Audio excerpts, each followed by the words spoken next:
नमस्कार विद्यार्थी मित्रों। आज हम पाठ 2 अम्ल क्षारक और लवण के बारे में चर्चा करेंगे। हम जानते हैं कि हमारे घरों में जो भोजन होता है उसका स्वाद कड़वा एवं मीठा खट्टा ऐसा हमें लगता है। हम जानते हैं कि ये जो स्वाद होता है वो अम्ल और क्षारक के कारण होता है। कभी कभी ऐसा होता है कि घर में अगर कोई ज़्यादा भोजन कर ले तो उसे एसिडिटी हो जाती है, और एसिडिटी की प्रॉब्लम को दूर करने के लिए घर के लोग उपचार बताते हैं कि आप नींबू पानी पी लीजिए। कोई बोलता है सिरका खा लीजिए, सिरका इस्तेमाल कर लीजिए। कोई बोलता है बेकिंग सोडे का विलयन ले लीजिए। और इस तरह से अगर हम देखे जाएं तो जब हम उपचार बताते हैं तो आप एक बात का ध्यान रखते हैं, उपचार बताते समय आप किस गुणधर्म का ध्यान रखते हैं। हम जानते हैं कि जो एसिड होता है, एसिड और बेस एक दूसरे के गुणधर्म को निरस्त कर देते हैं। तो जो एसिडिटी हुई है वो तभी समाप्त होगी जब आप उसकी जगह पे बेस का इस्तेमाल करेंगे, यानी अम्लता को ख़त्म करने के लिए क्षार का इस्तेमाल किया जाता है। इसलिए जितने भी एसिडिटी की दवाएं आती हैं या एसिडिटी के इनो जैसे पाउच आते हैं, उन सब में एंटी एसिड का इस्तेमाल किया जाता है ताकि गैस को ख़त्म किया जा सके। तो ये अम्ल और क्षार एक दूसरे को प्रभाव को समाप्त कर देते हैं। आप इस गुणधर्म का उपयोग ज़रूर कर चुके होंगे। आगे हम अम्ल की परिभाषा देखेंगे। जो स्वाद में खट्टे होते हैं और नीले लिटमस पत्र को लाल बना देते हैं उन्हें अम्ल कहते हैं। जो स्वाद में खट्टे होते हैं और नीले लिटमस पत्र को लाल बना देते हैं उन्हें अम्ल कहते हैं, जैसे नींबू और अमरूद। क्षार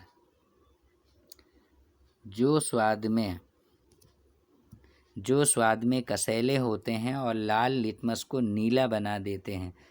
जो स्वाद में कसैले होते हैं और लाल लिटमस को नीला बना देते हैं उन्हें क्षार कहते हैं, जैसे आंवला और करेला।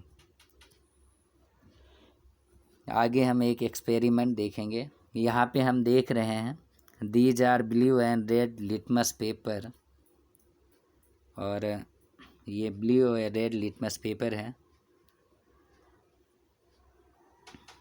आगे हम देखेंगे ये NH4OS अमोनियम हाइड्रोक्साइड है, NH, और ये HCl यानी सांद्र हाइड्रोक्लोरिक एसिड है। अब हम ब्लू लिटमस पेपर लेंगे और ब्लू लिटमस पेपर को एक प्लेट के अंदर रख के इसके ऊपर सबसे पहले हम HCl की कुछ बूंदें डालेंगे। ये पीपेट है जिससे बूंदें डाली जा रही हैं। इसमें देखेंगे हम इसका रंग रेड हो जाता है। Acid will turn blue litmus paper red, यानी ब्लू वाला जो लिटमस पेपर है वो रेड में बदल जाता है। और ये बूंदें डालने के बाद, और इसके बाद हम देखेंगे दूसरा पेपर लेंगे, रेड लिटमस पेपर, और रेड लिटमस पेपर के ऊपर सबसे पहले हम पानी डालेंगे और देखेंगे कि इस पर कोई प्रभाव नहीं पड़ता है लिटमस के ऊपर। इस पर there is no change in colour, पानी डालने से कोई भी कलर में चेंज होता नहीं है। अब हम अमोनियम हाइड्रोक्साइड की कुछ बूंदें डालेंगे और अमोनियम हाइड्रोक्साइड की बूंदें डालने के बाद हम देखते हैं कि ये लिटमस पेपर नीले रंग में बदल जाता है। देखिए ये लिटमस पेपर ब्लू हो गया, और इस तरह से एक्सपेरिमेंट हमने देखा कि ये पूरी तरह से ब्लू हो जाता है। अगर इसके ऊपर फिर से कुछ बूंदें अगर पानी की डालें तो उससे कोई फ़र्क पड़ता नहीं है, और उसका जो कलर है वो कलर बना ही रहता है। इस तरह से एसिड रेड में बदलता है और बेस रेड को ब्लू में बदल देता है। Thank you for watching. आगे हम देखेंगे कि अम्ल और क्षार की जांच करने वाला जो लिटमस पेपर है वो एक प्राकृतिक सूचक है।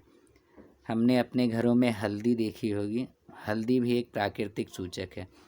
जब हमारे शर्ट में या हमारे कपड़े, सफ़ेद कपड़े के ऊपर कोई दाग लग जाता है सब्जी का, यानी सब्जी और हल्दियों का, तो हम देखते हैं कि जब हम उसे साबुन से रगड़ते हैं, साबुन क्षारीय होता है, जब आप साबुन से उसे रगड़ते हैं तो जो धब्बा होता है उसका रंग भूरा लाल हो जाता है।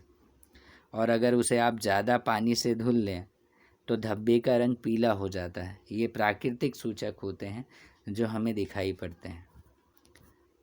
आगे अगर हम देखें तो अम्ल और क्षार की जांच के लिए कुछ संश्लेषित सूचक बनाए गए हैं जिनका रसायन विज्ञान के प्रयोगों में उपयोग होता है। उसमें से मेथिल, ऑरेंज और फिनाल्फेथैलिन का उपयोग खास तौर से किया जाता है। विद्यार्थी मित्रों, आज के लिए बस इतना ही। आगे फिर मुलाकात होगी, तब तक के लिए खुश रहिए। धन्यवाद।